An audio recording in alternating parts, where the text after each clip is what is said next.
বিশ্বের সবচেয়ে বিচ্ছিন্ন দেশ উত্তর কোরিয়া। কেউ হয়তো কখনো কল্পনাও করেনি যে তাদের সৈন্যরা ইউরোপের সবচেয়ে বড় যুদ্ধের কেন্দ্রবিন্দুতে চলে যাবে। রাশিয়ার সৈন্যদের সঙ্গে মিশে প্রায় 11,000 উত্তর কোরিয়ান সৈন্য ইউক্রেনের বিরুদ্ধে যুদ্ধে অংশ নিচ্ছে। এর মধ্যে অনেক কিছুই অজানা। তাদের লক্ষ্য কী? তাদের যুদ্ধের কৌশল কী? সবচেয়ে বড় প্রশ্ন, তারা কি আসলেই শক্তিশালী?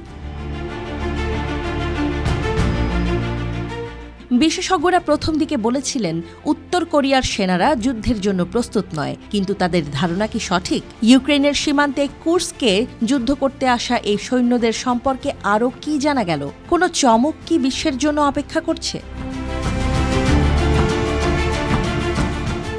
উত্তর কোরিয়ার সেনারা মনোবলে ভীষণ শক্তিশালী। তাদের স্টর্ম কর্পস বাহিনী পৃথিবীর সবচেয়ে শক্তিশালী বাহিনীগুলোর মধ্যে একটি।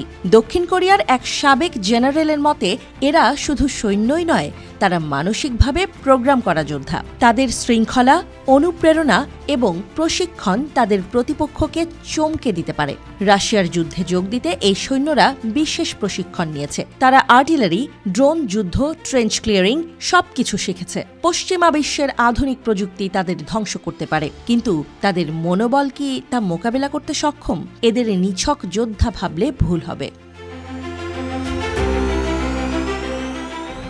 বিশেষজ্ঞরা বলছেন এই সৈন্যরা নতুন থিয়েটারে লড়াই করছে, এমন একটি জায়গায় যেখানে আধুনিক অস্ত্র এবং ড্রোন যুদ্ধের আধিপত্য। এছাড়া তাদের জন্য রয়েছে যোগাযোগের একটি বড় সমস্যা, রাশিয়ানদের ভাষায় কথা বলা। তাদের নির্দেশনার সাথে খাপ খাইয়ে চলা এগুলো অনেক কঠিন হতে পারে। এই সৈন্যরা শৃঙ্খলাবদ্ধ এবং অনুপ্রাণিত, যা তাদেরকে অন্য যোদ্ধাদের থেকে আলাদা করে। ইউক্রেনের ফ্রন্টলাইন তাদের জন্য এমন এক মঞ্চ হতে পারে যেখানে শুধুমাত্র তাদের মনোবলই শেষ কথা বলবে। ট্রেঞ্চ যুদ্ধের মতো পুরনো কৌশল, পদাতিক আক্রমণ, এইসব কৌশলে কি তারা বাজিমাত করবে?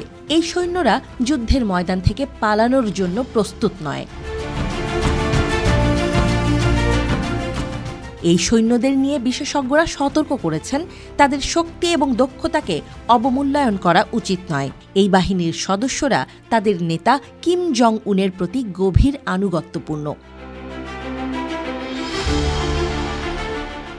গত অক্টোবর থেকে উত্তর কোরিয়ার সৈন্যরা রাশিয়ায় ইউক্রেনের বিরুদ্ধে যুদ্ধে অংশ নিতে শুরু করেছে।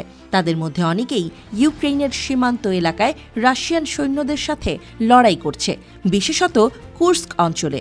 যদিও তাদের যুদ্ধের অভিজ্ঞতা তেমন নেই, তবুও তারা কোরীয় যুদ্ধের পুরনো পদাতিক কৌশল ব্যবহার করছে, যা গত 70 বছর আগে দেখা গিয়েছিল।